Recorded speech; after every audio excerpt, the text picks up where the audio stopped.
আলোচিত content creator Ashraful Hossain Alam ওরফে hero আলমের পালক বাবা আব্দুর রাজ্জাক মারা গেছেন। তিনি মঙ্গলবার ঢাকার একটি সরকারি হাসপাতালে রাত ৯টায় শেষ নিঃশ্বাস ত্যাগ করেন।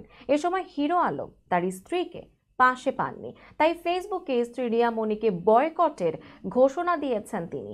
আব্দুর রাজ্জাকের মৃত্যুর সংবাদ নিশ্চিত করেছেন হিরো আলম নিজেই, তবে রিয়া মনির বিষয়ে কোনো কথা বলতে রাজি হননি তিনি। আলম বলেন, এই মুহূর্তে কোনো কথা বলতে চাই না, যা বলার আমি ফেসবুকে বলে দিয়েছি। সবাই আমার বাবার আত্মার শান্তির জন্য দোয়া করবেন। বাবার মৃত্যুর খবর জানিয়ে হিরো আলম ফেসবুকে লিখেছেন, রিয়া মনিকে আমার জীবন থেকে বয়কট করলাম, কারণ আমার বাবা হসপিটালে। সে আমার বাবার কাছে না থেকে বিভিন্ন ছেলেদের নিয়ে নাচ গান করে বেড়ায় এবং তার পরিবারের কোনো সদস্য আমার বাবা এতদিন হসপিটালে কেউ কোনোদিন দেখতে আসেনি। আমার বাবা বেঁচে থাকতে দেখতে আসলো না, তাহলে আমি পড়ে থাকলে সে কি করবে?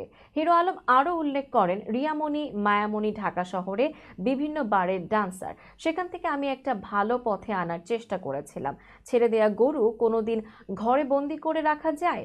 খুব শিগগির মায়ামণি রিয়া খুব তাড়াতাড়ি তারা যে কত খারাপ বুঝতে পারবেন আপনারা। একসঙ্গে কাজ করতে গিয়ে রিয়ামণির প্রেমে পড়েছিলেন হিরো আলম। সে কারণেই দ্বিতীয় স্ত্রী মডেল নুসরাত জাহান হিরো আলমকে ডিভোর্স দেন। পরে হিরো আলম রিয়ামণিকে বিয়ে করেন।